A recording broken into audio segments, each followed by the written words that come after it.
How's it going, y'all? Back for a new damn video. Let's get right down to it. The Birds are 5-0. Cheers to that. All right, now look. We're 5-0. Do I think we look great? I don't really think so. At times we do. At times we show flashes. Damn, this team might, be great. They might be good. But there's times where it's like, what the hell was that? What the hell was that? There's so much talent on this team. Why are you? It's just hard to explain. I think this was definitely a bounce back game in terms of what we saw last week from us versus Washington. Sorry, I didn't even make a video on that. I was at a family party. By the time I got over, I was just so sick, even over the win. I'm like, the fact we won and it went to overtime, and which I'm going to get to in a minute, is, Sean Desai, defense coordinator. I don't know about dude. At first, I was high on him a little bit, but I don't know. There's a lot of talent in this defense to where guys like Sam Howell or whoever it might be, or Mac Jones, shouldn't be looking like Hall of Famers out there. Where we're looking at them now, like, look at Mac Jones. He hasn't been the same since he was great that week 1 against us. Now look at him. What's he doing? He's getting blown out every week. Damn near getting benched. Sam Howell just got blown the doors off by the Bears. He played solid, though. He did. But he was dicing us up, man. But I look at this week, Matthew Stafford. That's why going into this game, I ain't going to lie.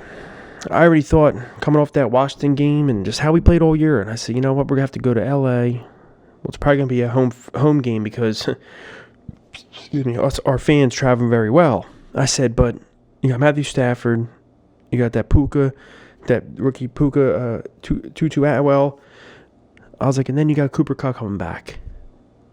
I said, yeah, great. Of course he has to come back. This is the game he has to come back to? Okay. We're probably going to lose, or it's going to be a shootout. And if our offense is going to be stalling in the red zone like they have been for weeks, we're going to lose. I was wrong. Now, the game did start off that way. Our offense was going down, went right out, boom, boom, whatever, you know the deal. Their offense goes out there, Stafford and them. And the play calling was so terrible on defense. I don't know what the hell he was thinking. But as soon as they went down and scored a touchdown, whatever it was, I said, all right, look. When Cooper Kupp was already getting stuff off. He was already balling. Boom, boom, boom, boom, boom, boom, boom. I said, look. The side better be on the sidelines looking up. Okay, we need someone else to cover Cooper Kupp. Because it was ridiculous that Bradbury wasn't on him at first. Neither was Slay.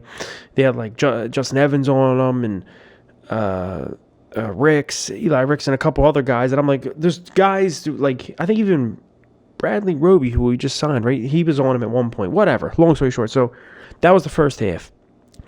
Then I'm like, all right, it's going to be a shootout game.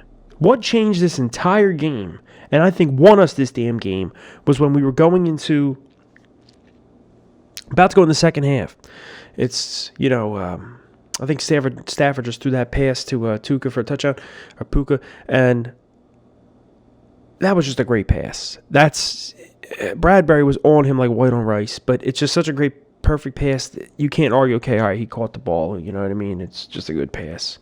But we get the ball back. Something happened. 32 seconds is left, and we get the ball back.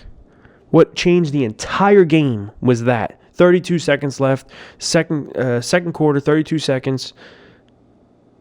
They throw that ball to A.J. Brown. He catches it one-handed on basically a slant or whatever route, and boom, he takes it up the field. On top of that, he gets face masks or collared. They call another 15 yards. Now puts us at the 1.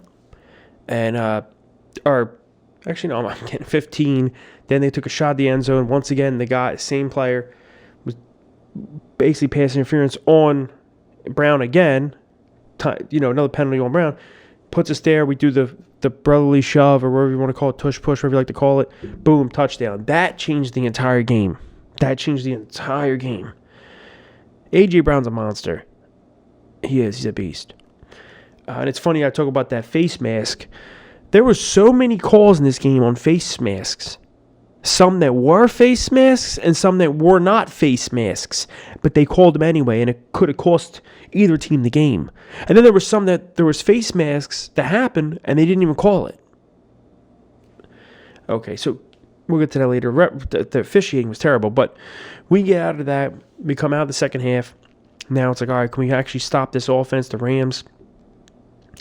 Once again, like I said, that second quarter, 32 seconds left, 4 plays, 75 yards, and getting a touchdown changed the whole game. We go in the second half. That sack by Jalen Carter. Jalen Carter's just a beast. He's a total stud. He's an animal. I mean, he's a rookie, but man, if you just watch film, you just watch tape on him, you see him. This is a grown man, dude.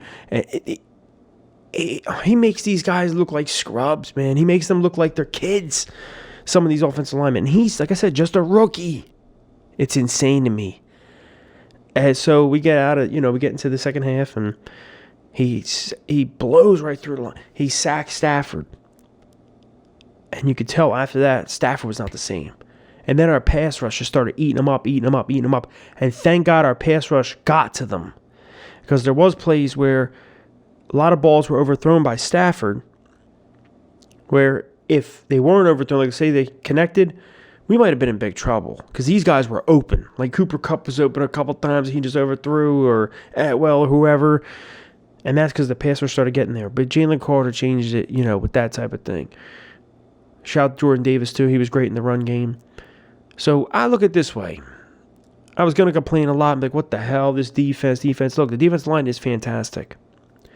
But look, we get in the second half, and we pitch a shutout. They didn't score another point. They scored their 14 points in the second quarter. Second half, they didn't score another point. We controlled the clock, controlled the game, did what we had to do. Jalen Hurts, for me, some people are concerned. I'm not concerned at all. I think the guy's playing pretty damn well. He had one overthrow. Okay, oh my God, quarterbacks have an overthrow every week. I understand we are the most over-dramatic fans, and we hang on to every play, and okay, he had an overthrow. And the interception I did not like, but okay, it's all right. He ran a little bit this week, a little bit more. Well, more than this entire season. And it kind of, somewhat, the defense kind of fell for it in certain spots. Not all the time, but certain spots they did. Because he took off, boom, was picking it up with his legs, which he needs to do in some of these games. You can't just hang in this pocket. Want to be a Peyton Manning when, yes, you can be, in terms of be a pocket passer. But if you have that special knack ability to where you can escape and extend plays, I'm not telling you be Michael Vick, be Lamar Jackson. Be like a Russell Wilson, where when he escapes, he picks up pretty good yards and he just slides. Don't try to just be the pocket passing guy, don't ever run. This was a game where he used his legs and everything about it. Jalen Hurts played fine to me. He had sprinkles of 2022. He dropped dimes, man, to Dallas Goedert. He had a dime to A.J. Brown, which did not get caught. I'm like, damn it. But overall, it's funny, man. I look at last year's team. We were a first half team. I mean, blowing the doors off people. At one or a couple games, Jalen Hurts already had like 250 yards passing. For example, AJ had like 100, and Smitty had almost 100 yards receiving, and it was like we did all of our shit on offense in one half. That literally teams do out of the whole entire game. We did it in one half, and the second half, offense just stalled, couldn't do nothing. Now it's the opposite. Offense is doing a little bit. Defense is not doing so much. Second half, it all flips. Offense starts doing things. Defense is starting to stop in certain games, they're starting to, stop the other team's offense and whatnot. But the biggest concern still is I want to see with this show on the side, I want to see what he can do. I look at teams like the 49ers, and I'm not going off tonight's performance because I'm also going to throw the Dallas Cowboys in this. And once again, you cannot go off tonight's performance because the Dallas Cowboys got blown out by the 49ers. But overall, throughout this season and even a little bit last season, the 49ers defense, and the Cowboys defense, I'm going to say Cowboys, sorry. Both defenses, though, they play as a unit, okay? It seems to me like, all right, they have a good defensive line, but their secondary is intact. There's no weirdo shit going on. And I've been thinking about it. When's the last time we had a defensive coordinator where it was just like, all right, we're going to play it this way? Maybe Jim Johnson? Like that's how long ago it's been? We had Jim Schwartz. He was pretty solid. I kind of miss him now, honestly, though, because he had some shit that we didn't like, but still whatever. Then we went from him to Jonathan Gannon, and now we're to this Desai, and it's just all this stuff that I don't know how to explain. It's hard to explain. You have to know, I don't know. You have to know what I'm talking about to see it, whatever. But Sean Desai is still a little bit of a question. But the biggest question is, let me tell you something. We should have blown the doors off of Tampa Bay. And we beat them by 14. We should have beat them by it should have been 40 to something, for 40 to 14. Honestly, this game should have been 35 to 14. maybe even higher, maybe 42-14. I don't know. I'm just making up scores, but red zone offense, we struggle. We look absolutely amazing. We look one of the best offenses in the entire league when it starts from the 20 or the 25 going all the way down. And then once we get in the red zone, like we can march in the field. Boom, boom, boom, boom, boom, boom. Hit them with passes, running. Everything's great. Get in the red zone, and the play calling just goes to garbage. It goes terrible. And we have to settle for a field goal. Not every time, but damn near every time. And I don't understand it. I don't get it. And it's been all year. We're in week 5. And you've seen the frustrations today. You've seen it with, we finally in a groove, we're going to do whatever, and we had to call a timeout, or we got, a delay game, and Jason Kelce freaks out, he's flipping out, or earlier on, Nick Sirianni's freaking out on Jalen Hurts, I guess when he threw the pick or whatnot, but long story short is they have to really fix up this red zone offense. It's getting to the players, too, because even Jason Kelce had in his little press conference, or his, the media talks to him in the locker room. He's like, I was arguing this now. He's like, but we all know the red zone offense is bad, and we have to fix it and clear this up. Because I'm telling you right now, like even my one boys hit me up, the Eagles team last year is better. Yeah, they were better, but I'll be honest with you. If we come away with some touchdowns instead of field goals, like instead of, just make an example, instead of kicking 5 field goals, say we had 3 touchdowns and like 2 field goals, the score would look crazy and be like, oh yeah, this team's awesome, they're blowing people out.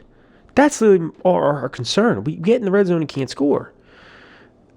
And the defense is still, we don't know yet. Defensive line, I know, they are animals. Darius Slay's a beast too. Bradbury's a beast. That nickel position needs to be fixed, and we need to get some safeties in here. I like Reed Blankenship. I do a lot, but still, we need help there badly with another safety, and frickin' Maddox getting hurt again. That blew, man, but overall, solid win. It might be one of my favorite wins this year so far because I look at it and go, you know what? They fought from adversity.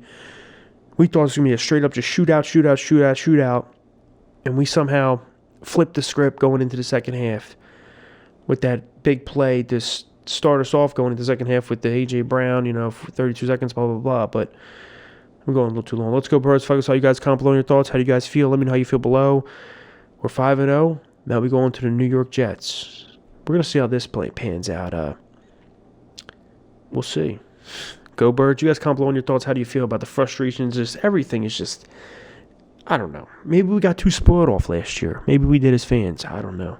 Go, Birds. Peace. See y'all later.